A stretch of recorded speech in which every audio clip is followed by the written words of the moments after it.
बनवत आहे छोट्या छोट्या कारल्याची मसालेदार भाजी।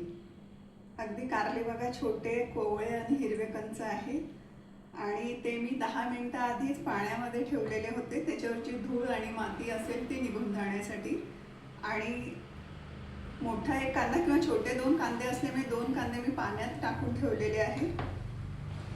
आणि कोथिंबीर सुद्धा भाजीत टाकायच्या आधी 10 मिनिटं आधी पाण्यात टाकून ठेवा, म्हणजे त्याला असलेली माती आणि धूळ निघून जाते आणि नंतर ती भाजीत टाकायची। आता हे कांदे बारीक चिरायचे आहे आणि हे कारले सुद्धा चिरायचे आहे, पण ते चिरायचे कसे ते दाखवत आहे।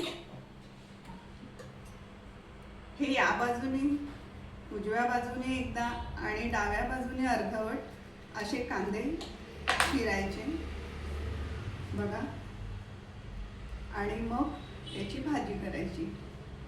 नक्की अशी केली तर ती टेस्टी आणि छान होते। मसालेदार कारल्याची भाजी करायची आहे, त्यासाठी मी कारले असे धुवून छान चिरलेले आहे। पहिले पाण्यात टाकले होते आणि ते दोन्ही बाजूने, एक खालच्या बाजूने एक वरच्या बाजूने चिरलेले आहे। आणि एक मोठा कांदा घेतला होता तो बारीक चिरलेला आहे। धने जिरं पावडर, तिखट, कोथिंबीर, मीठ आणि आलं लसूण आणि कोथिंबीरची पेस्ट। पातेलं गरम करायला ठेवलेलं आहे, यामध्ये मी 3 चम्मच तेल टाकत आहे।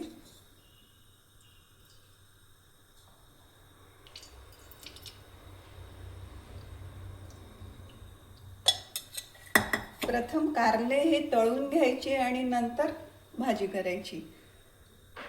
ज्या कुणाला आवडत नसेल त्यांनी या पद्धतीने करून बघा, नक्की तुम्हाला आवडेल। ही गोड नसते आणि कडू पण वाटत नाही, तळल्यामुळे कारल्यातला कडूपणा कमी झालेला असतो। आणि तेही कोवळे आणि हिरवे कंच ताजे कारले पाहिजे, म्हणजे जास्ती चांगले वाटतात। तेल तापलेलं आहे, आता मी कारले तळायला ठेवतो।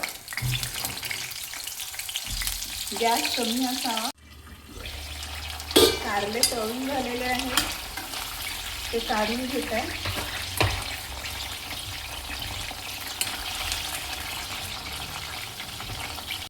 आता मी टाकलेला आहे बारीक चिरलेला कांदा, हा कमी गॅसवरती गुलाबीसर होऊ द्यायचा। कांदे गुलाबीसर झालेले आहे, आता टाकत आहे मी अद्रक लसूण आणि कोथिंबीरची पेस्ट। 1 पाव असल्यामुळे सरासरी 1 चम्मच टाकायचं। आणि हे तेलात होईस्तोवर हे सुद्धा झाकून। आलं लसणाची पेस्ट झालेली आहे, आता मी याच्यामध्ये टाकत आहे अर्धा चम्मच हळद, 1 चम्मच धने पावडर, अर्धा चम्मच जिरं आणि 1 चम्मच तिखट, मीठ चवीप्रमाणे।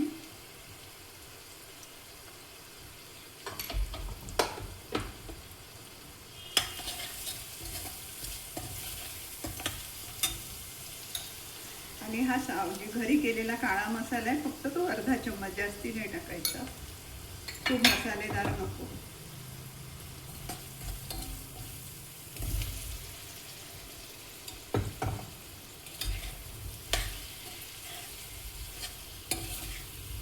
कमी गॅसवरती झाकून ठेवून द्यायचं।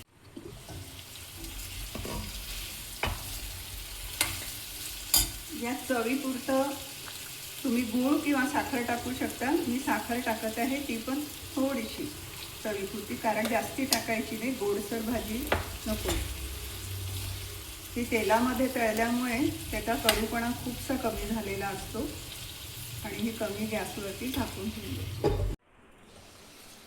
कमी गॅसवर ठेवल्यामुळे मसाला, साखर, टेस्ट आणि तिखट मीठ सुद्धा आतमध्ये गेलेले असतात फोडीमध्ये, म्हणून चव जास्त चांगली वाटते। थोडंसं पाणी टाकून परत त्या मसाल्यामध्ये सोडून द्यायचं। याला जास्त पाण्याची गरज नसते।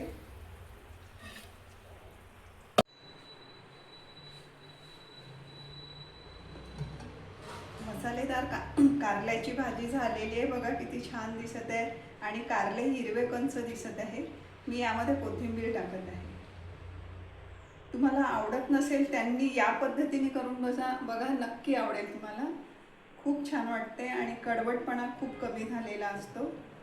अशी ही मसालेदार कारल्याची भाजी. फक्त कारले कोवळे आणि छोटे छोटे असावे आणि ताजे असावे. या पद्धतीने कारल्याची भाजी झालेली आहे. तर तुम्हाला शेवटपर्यंत ही रेसिपी बघा आणि आवडली तर नक्की सबस्क्राईब आणि शेअर करा. धन्यवाद.